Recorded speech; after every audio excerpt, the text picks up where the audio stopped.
Hozir internetda yig'ilib, xayriya so'rash moda bo'lib qoldi shekilli. Birovdan yordam so'rash, menga hech kim yordam bermayapti deb nolib yashash modaga kirdi shekilli.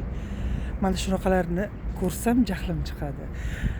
Chunki hech qachon birovdan yordam so'ramaganman shu yoshimgacha. Bundan keyin ham Allohim bunday kunlardan asrasin har bir insonni va yordam so'rashga muhtoj qilmasin ilohim.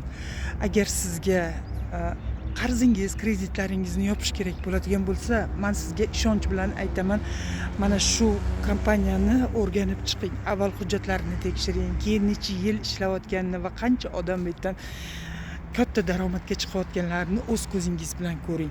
Ishonchingiz hosil bo'lgandagina mana shu kompaniyaga kirib ishlang. Bu yerda 100% daromad. Men o'zim 2-yil mana shu kompaniyadaman. Kompaniya esa 8 yildan buyon internet tarmoqlari orqali insonlarni qo'llab-quvvatlab yaxshi yashashi uchun bir sababchi bo'lib kelyapti. Mana profilimda ссылка bor, Telegramga o'tib ma'lumotlarni